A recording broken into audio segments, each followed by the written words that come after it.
Daratan Hijaz yang bergunung dan kering bukanlah lingkungan yang memberikan kehidupan yang cukup. Terletak di bagian barat semenanjung Arab, daerah ini dapat dilukiskan dengan dua kata, kering dan panas. Pada musim panas, suhunya bisa mencapai lebih dari 37 derajat Celcius dengan kelembapan rendah. Jauh ke arah timur, bukit-bukit pasir menandai dataran tanpa ada tumbuhan hijau atau permukiman tetap. Tetapi dari daratan yang kejam ini, pada awal 600-an Masehi, bangkit sebuah gerakan baru. Gerakan ini akan mengubah haluan sejarah semenanjung Arab dan dunia. 1. Geografi. Luas semenanjung Arab lebih dari 2 juta kilometer persegi di pojok barat laut benua Asia. Letaknya yang di antara Asia, Afrika, dan Eropa membuat tanah ini memiliki hubungan unik dengan 3 benua dunia lama. Sekalipun posisinya strategis, Arab diabaikan sebagai besar orang luar. Orang Mesir kuno memilih meluaskan wilayah ke Bulan Sabit, Subul, dan Nubia daripada ke padang pasir Arab. Alexander Agung hanya melintasinya pada 300-an SM dalam perjalanan ke Persia dan India. Kekaisaran Roma yang hebat mencoba melakukan invasi ke semenanjung ini melalui Yaman pada 20-an SM. Tapi mereka tak mampu beradaptasi dengan kerasnya daratan ini sehingga gagal menguasainya.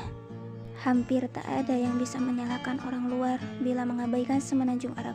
Iklim keringnya sangat tidak ramah bahkan bagi para suku nomaden yang tinggal di sana. Angin muson membawa hujan musiman ke pantai selatan semenanjung pada musim gugur. Tetapi hujan ini tak tahan oleh dataran yang naik sehingga tak pernah bisa sampai ke gurun Arab.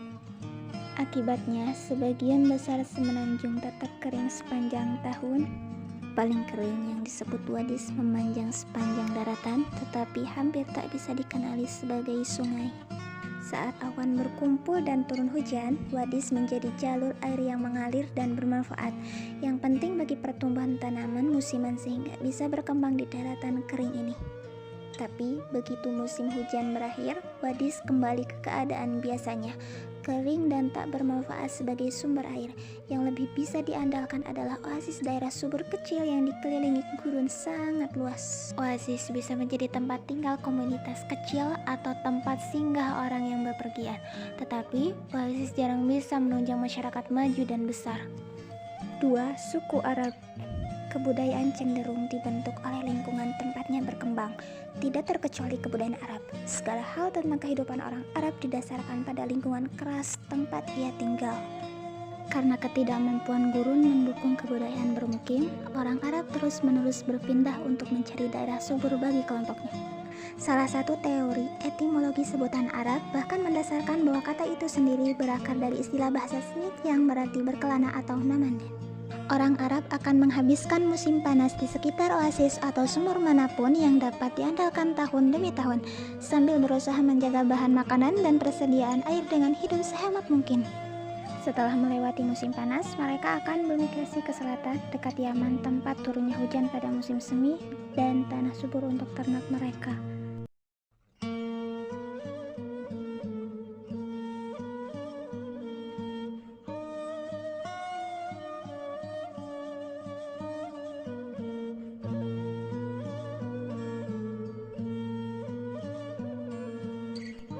Tumbuhan itu menyediakan cukup makanan bagi kawanan domba, kambing, dan unta untuk hidup sepanjang musim dingin saat orang-orang mendirikan tenda dan permukiman sementara.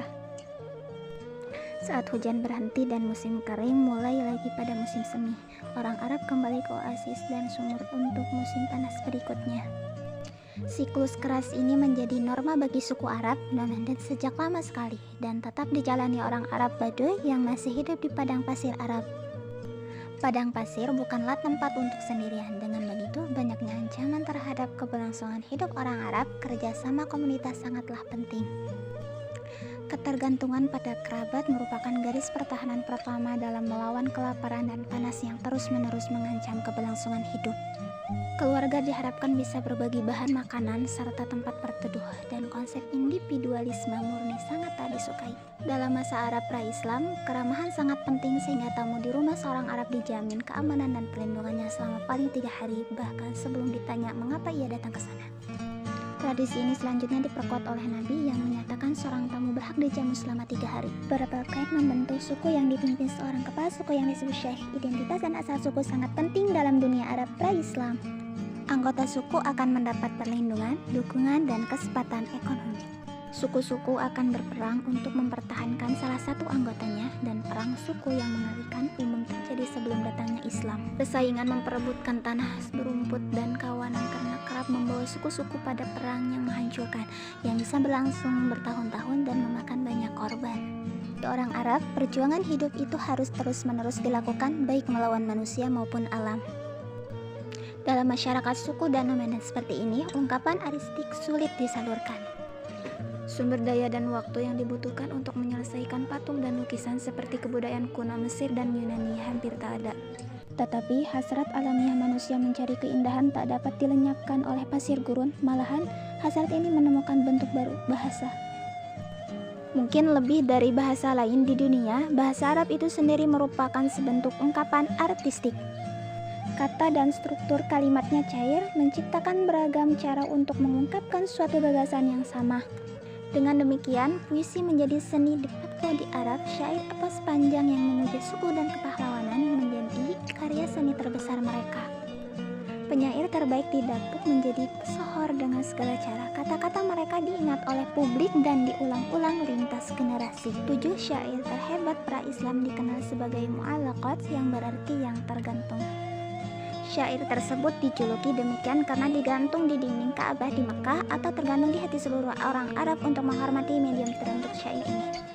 Meskipun menjadi masyarakat sastra yang maju, tulisan masih langka di semenanjung Arab. Akan tetapi, bentuk bahasa tertulis ini pernah muncul pada 500-an Masehi. Hafalan sudah cukup bagi orang Arab yang mampu mengingat sajak ribuan baris sehingga dapat mengulanginya bagi generasi masa depan. Menghafal nantinya terbukti menjadi kecapakan vital begitu Islam datang di semenanjung ini pada 600-an Masehi.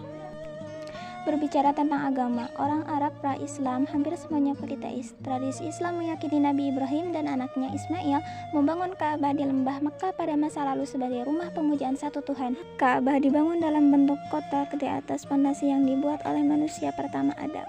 Dari tempat suci ini, Ismail bisa menyampaikan pesan monoteisme kepada bahasa Arab yang telah mengangkatnya sebagai bagian dari bahasa Arab sendiri. Tetapi selama berabad-abad, anak cucu Ismail mendistorsi ajaran monoteismenya. Patung, batu, dan kayu dibuat untuk menampilkan sifat-sifat Tuhan. Selanjutnya, mereka menampilkan Tuhan-Tuhan yang terpisah sama sekali. Menjelang kedatangan Nabi Muhammad, ada 360 Tuhan di Ka'bah. Pesan Ibrahim dan Ismail tak seluruhnya hilang dari ingatan orang Arab. Bahkan beberapa ajaran pokoknya masih berperan penting bagi masyarakat ini. Tentu saja mereka masih mempercayai Tuhan Ibrahim dan Ismail yang dalam bahasa Arab disebut Allah, tetapi mereka yakin bahwa Allah hanya salah satu dari banyak Tuhan yang ditampilkan lewat patung. Melenceng jauh dari monoteisme ketat yang diajarkan kedua nabi tersebut, serta mencerminkan pengaruh agama Sumeria ke bagian utara. Masyarakat Kristen dan Yahudi yang terisolasi masih ada di dalam semenanjung Arab dan juga menghormati nabi-nabi tersebut. Tetapi itulah ujung kesamaan mereka. Penganut monoteisme yang tersebar di Arab cenderung menghindari asimilasi penuh dengan penganut politeisme Arab dan malah menciptakan masyarakat yang picik. 3. Tetangga Arab. Meskipun berada jauh di gurun semenanjung Arab, jauh dari kebudayaan yang lebih maju, bangsa Arab tidaklah terisolasi dari para tetangganya sama sekali. Bangsa Romawi telah menjadi adik kuasa regional di sepanjang perbatasan utara semenanjung pada dekade awal Masehi. Dengan memadamkan banyak pemberontakan Yahudi di provinsi Suriah Palestina, Romawi menegakkan kendali mereka di wilayah tersebut. Bagi bangsa Arab Baduy, hal ini berarti hadirnya mitra dagang yang kaya dan kuat di sebelah utara. Para pedagang secara berkala melintasi bagian barat semenanjung, dari Yaman di selatan menuju Suriah di utara, dengan memperdagangkan barang-barang dari tempat-tempat jauh seperti India dan Italia. Bangsa Romawi sudah puas bertahan di daerah yang lebih ramah dan familiar di bulan sabit subur, dan membiarkan bangsa Roman dan Arab melanjutkan perdagangan ke daerah-daerah yang lebih jauh. Di sebelah timur Laut Arab terdapat Plato Iran. Kebangkitan dinasti Sassanid di Persia pada 200-an Masehi menghadirkan persaingan panjang antara Romawi dan Persia yang akan berdampak kepada bangsa Arab. Batas antara dua kekaisaran besar ini berubah-ubah, tetapi biasanya ada di gurun Suriah, semenanjung Arab sebelah utara. Baik Romawi maupun Persia berusaha untuk mendapatkan keunggulan dengan memanfaatkan suku-suku Arab biasanya yang telah memeluk agama Kristen sebagai wakilnya. Bersemangat memanfaatkan konflik ini untuk kepentingan sendiri, persekutuan dua suku Arab pun berkembang menjadi negara sekutu demi kekuatan besar. Penguasa Ghassanid mendirikan kerajaan dalam bentuk yang sekarang terdiri atas Yordania, Suriah, dan Palestina. Kerajaan itu berfungsi sebagai penyangga bagi Kekaisaran Romawi. Dengan cara yang sama, Lakhmis mengontrol Mesopotamia Selatan dan melayani Persia. Kedua kerajaan Arab ini sangat dipengaruhi oleh majikannya yang menghabiskan banyak dana untuk mempersenjatai daerah taklukannya dalam menghadapi musuh. Tetapi, peperangan yang terus-menerus terjadi secara perlahan melemahkan seluruh pihak. Menjelang awal 600-an, Romawi dan Persia kelelahan akibat perang berpuluh tahun dan bersembunyi di balik kekuatan militernya. Ghassanid dan Lakhmid juga merasakan tekanan perang karena mereka hanya pion dalam konflik berkepanjangan ini. Tetapi, kebanyakan suku Arab menghindari konflik eksternal di antara kedua kekuatan imperial tersebut. Mereka lebih tertarik melanjutkan perdagangan yang menguntungkan dengan dua kekaisaran tersebut daripada membantu memutuskan pemenangannya. Di sebelah selatan semenanjung terdapat kerajaan Aksum yang kuat Al-Abyssinia.